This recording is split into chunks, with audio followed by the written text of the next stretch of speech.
West Virginia sadly loses to North Carolina, but has a historic season in WVU baseball history. Let's talk about it. We got a lot of grit. We got a lot of hard-working people. Don't ever quit. Don't ever quit. West Virginia Mountaineers, don't ever quit.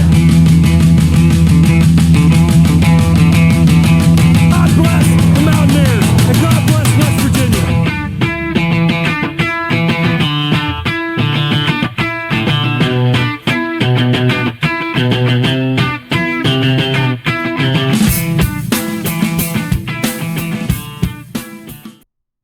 What's up, guys? Welcome back to your favorite podcast, the Hard Edge Podcast. I'm Evan, and this is the Hard Edge Podcast. West Virginia unfortunately loses to North Carolina in the semifinals of the College World Series. We're going to talk about that, and West Virginia sets many records and sets a statement for what WVU baseball in West Virginia. So we're going to talk about that, and West Virginia has many recruits on visits and one commit of the long snapper. So we're going to talk about that too. So let's get straight into it. West Virginia versus North Carolina. West Virginia unfortunately loses 12-7 in a hard-fought battle. It didn't look good for the first 7 innings. We played very sloppy baseball today. It was not a very good game for us. We played very sloppy, not clean. We had errors. Tyrus Hall had, I think, 2 errors himself, maybe 1. I can't remember. But Tyrus Hall made many mistakes today. Also others. It was windy out. It was just a sloppy game to watch. It was not a very fun game to watch. Probably wasn't a very fun game to play either. West Virginia made a tiny comeback in the 7th with a 5-run comeback led by Gavin Kelly with his home run. Also walked by Ben Lumsden, which kind of made a little rally there. But then North Carolina's coach loves to swap his pitchers. They had 5 different pitchers, I believe, in that game. And he swapped them immediately when we kept getting momentum, so we could not get momentum in that game. So that's probably why we had a tough time sledding today. We couldn't get momentum. That's what this WVU baseball team thrives on, momentum. Once we start making a run, they go. And there are some players on our team that had really good games that day, including Matt Gravelin, who was 4 for 4 with 2 RBIs. Also, Gavin Kelly, 3 for 5, home run and 2 RBIs. Gavin Kelly is going to have All-American honors. Hopefully, I don't know if he's... My last video, I was making draft predictions. I thought he was going to stay, but I had people saying that he's not staying. He's declaring for the draft. Is somebody clear that for me? If he's staying or not? Because I don't know. Is he eligible to be drafted yet? Because I've looked on Earsport. Earsport says he's not eligible to be drafted, and Maxiel isn't eligible. But I just don't know what to believe, because then I have other people saying they're eligible and they're leaving this year. So could somebody clarify that for me? Would be great. So we would be set up if we had Gavin Kelly, Max Yale, and all these other people added on with some other good recruits and transfer portal additions and JUCO prospects. If we get that and keep our players from this year, we could be a super team. But 12-7, we were so close. But it was a historic season for WVU. Very good season, and we'll talk about that in a minute. But one thing I need to mention, I think we played very well against their pitchers. This is probably the best pitching class in the entire nation. They have a best depth in the nation, and they have Caden Klauber. He's the National Freshman of the Year. The announcers only mentioned that 150 times. I don't know if y'all heard that, but the announcers for that game, the semifinals that just happened, they were really liked Caden Klauber, I think, because they were like National Freshman of the Year every other minute. I felt like they were National Freshman of the Year, best freshman. He's so good. They were just ranting about how good he was. But I think we played good against him. I gotta admit, he's a really good pitcher. He has a really good closeout, and he can throw a fastball and a curveball. So he's pretty good. He'd be good to have. We probably can't get him because UNC got that baseball money. We don't have that baseball money. Or Ren Baker could give us some, but I think Ren Baker's definitely going to put in a little bit more money for baseball this year. For more NIL money, give some more money to Steve Sabins. So Next topic, West Virginia historic season. I know it ended on a bad note, losing to North Carolina, and it looked like a sloppy game. But we also clawed back in that game, and we made a rally. So that's what this kind of WVU team does. Steve Sabins was even saying in the press conference that he doesn't like putting up the white flag and letting all the seniors or the freshmen play, or like people who haven't played. He doesn't like doing that. He likes fight until the end, because he says those players that were playing deserve to be there. So I believe in that too, and I thought that's a good move. And they clawed their way back. They made it a close game, but that embodies this how good Steve Sabins is as a head coach, and that's why he won National Coach of the Year, which is a huge accomplishment for him and his family. Also for the university, setting an example for the other coaches in other sports. So I think that's really a big accomplishment. Also, I'm gonna just name y'all all. There's some other big events that happened in baseball this year. They set the record for WVU baseball, most wins, 47 wins, most wins in history. It was their first time going to Omaha, and they won 2 games there. Won their first game. That made history against Troy. And then they beat Troy again 12-0 a few days later. So they had a successful run in Omaha, better than Ole Miss. So, and to be the final 4 teams in the tournament is a big statement for West Virginia. That's a big recruiting piece, and also could just help you to get your university on the spotlight. Everybody was watching. Everybody got to see Country Roads, and Country Roads kind of popped off the past few weeks. It's been all over all national news and media. Country Roads being sang after West Virginia won the regionals and super regionals. It kind of went viral, so that's good. It put us in the spotlight. Also, Armani Guzman had the most stolen bases in a season. 42 bases. That's a lot. He actually had more, I said this in my last podcast, he had more stolen bases than the second most stolen bases in the tournament. So he had more stolen bases than a whole team, which is super impressive. Also, the first time in 22 years that somebody stole home in the College World Series. And he did that in the first inning too, which makes it even more impressive in how this is their first game in the College World Series, the first time they made it to Omaha ever, and he steals home. So that's a bit embodies he believed in himself. So I love Armani Guzman. He's my favorite player, and I actually have an autograph from him back there. Some baseballs. You could probably see him. So All-American honors. We also had Gavin Kelly as an All-American in 2 positions, catcher and second baseman. So that's really impressive for him. First All-American honor in WVU baseball history. I think we'll have many more to come. After this, we're going to get a lot more recruits, and it's going to put us in the national spotlight. Steve Sabins, I think, is going to go out and get some dogs. We already have some dogs. He's a real recruiter, and he's also good at developing players. So he's kind of a mix of 2 different types of coaching. He's a really good recruiter because he can find the JUCO talent, and also just like different types of players that are overlooked. He likes to look at the overlooked players, and the players might not be nationally relevant, but he knows that they're going to be good, and he develops them to be good. Like Ben Lumsden. He was not the most sought-after recruit, but Steve Sabins recruited him, and Ben Lumsden stayed all 4 years, and he eventually became one of our best postseason performers. So that's cool. And I just think this is a great season. This is our best season of all time. Steve Sabins is probably already the best coach of all time. And the thing that excites me the most is he's still young. He's not even 40 yet. So we could get a solid. I'm not sure how old he is, but if he doesn't leave, technically we could have him for like 30 more years. That could be 30 more years of this. 30 more years of Omaha. I know he won't be this good every year, but that would be so cool. I think we're a baseball school now. We're a baseball, football, basketball school. I don't know. I guess we're a rifle school too. We're probably the best team in rifle.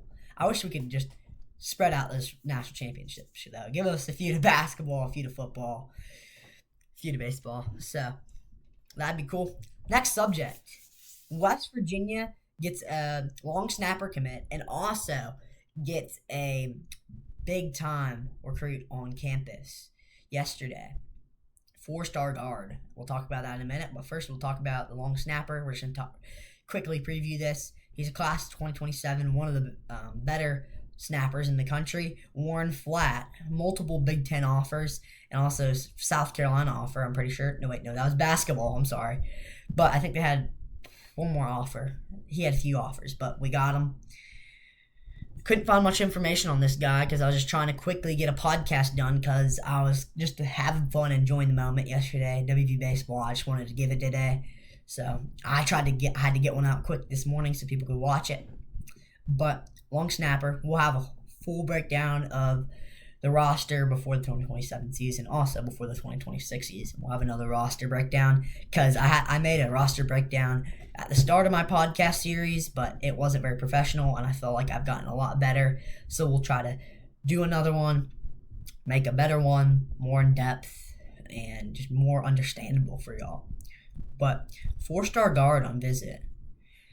Marlon Martinez from Orlando, Florida, 6'5", 180 pounds, 14th best guard in the 2027 class.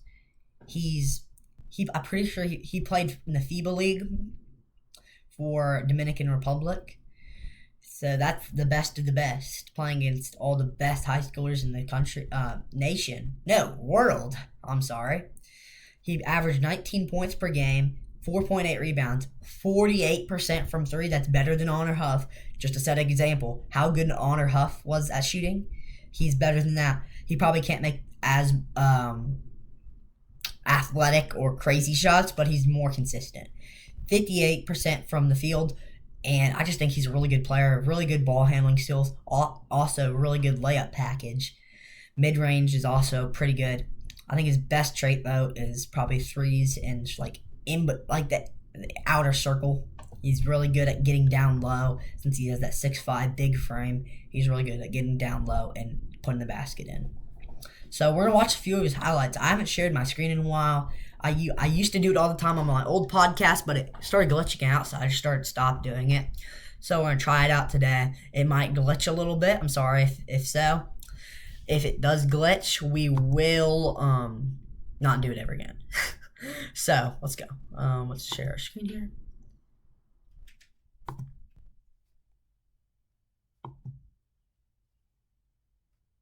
Marlon Martinez. Here we go. So this is the 2026 FIBA Amir Cup highlights. This is this year Dominican Republic. This is him right here. He's number 10.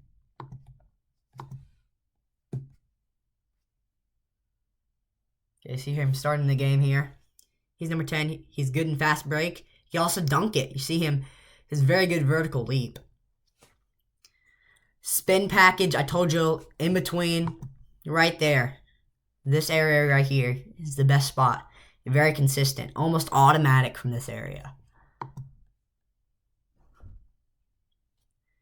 See him again, pump fake. He's also a really good teammate. Really, he has an eye for the court. He's kind of like an eagle.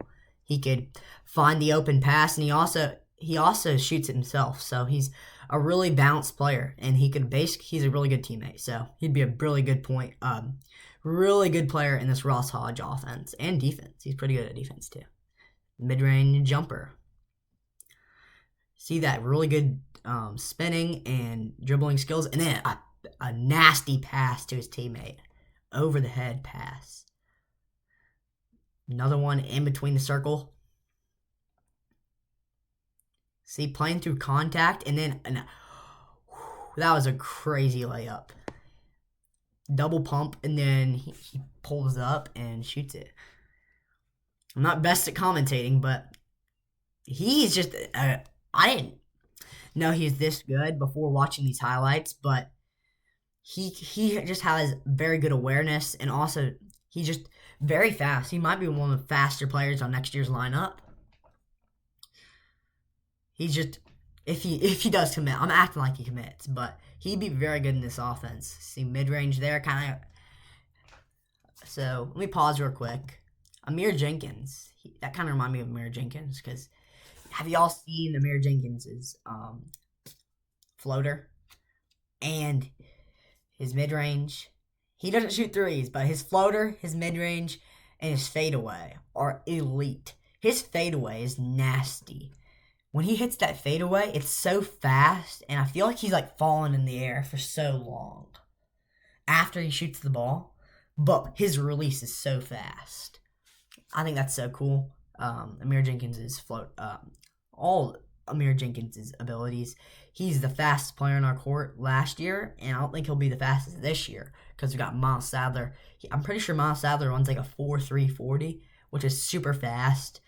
And Amir Jenkins, though, I wonder if he's going to be a lot better this year because last year he was injured for a big portion of the year. So we'll see. Let's watch like a minute more of these highlights and then we're going to close it out. So yeah, here we are driving and then a great pass to his teammate down low. Driving again and then he's outside corner. Bodying and then fade away. Nasty. And then he gets to the shooter's touch. Wide open three and he's automatic. See him here? He's clutch time. This is 17 seconds remaining. Look at this shot. Whew. I guess he does have a little bit of honor huff in him. Let's get a replay of that. So, it's 17 seconds on the shot clock. 17 seconds left in the game. I guess this wasn't before the game because his team was down more than a point and more down than more like 3 possessions. So I guess he's just trying to score, but this is still really impressive. So he's covered and then he just fights through contact and gets the shot up. So that's really cool. And then he gets another one. That's a really athletic play. He fights through contact. It gets stolen. He pops up in the air and then dunks it with one hand. That's really impressive. And I think he's a really good player.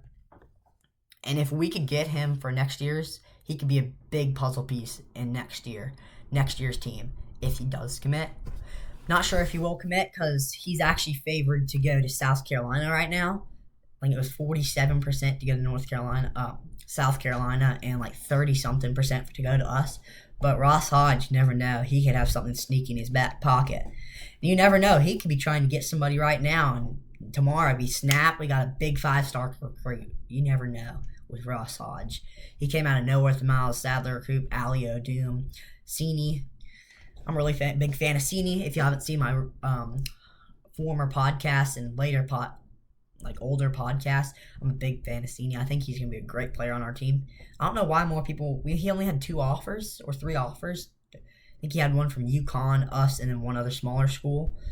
But I don't know why everybody was avoiding him. Maybe he has some academic or he doesn't speak any English, and maybe that's why I didn't want him. But also, who needs English? It's basketball. I mean, you need to communicate on the court, but maybe they could teach him to speak English, or people could speak his... I don't know what language he is, but maybe they could make like code words or something. But I think his game's really nice. He's a really big rim runner, and he's a really good rebounder. One of the best rebounders in FIBA. He played in... Where was it? I'll check back on you with that. But thank y'all for watching. Make sure y'all share the video, like, subscribe. We're at 136 subscribers, and we're gaining fast. Our goal right now is 140, and then we'll keep going up from there. But thank y'all for watching. Thanks for all the support lately. Thanks for all the comments. I love reading all the comments and responding to y'all. That's my favorite part of my day, watching all the comments. So thank y'all. Hope y'all have a great day, and we'll see y'all next time. Make sure y'all cue them Country Reds, and keep fighting Mountaineers. We'll see y'all next time. Peace.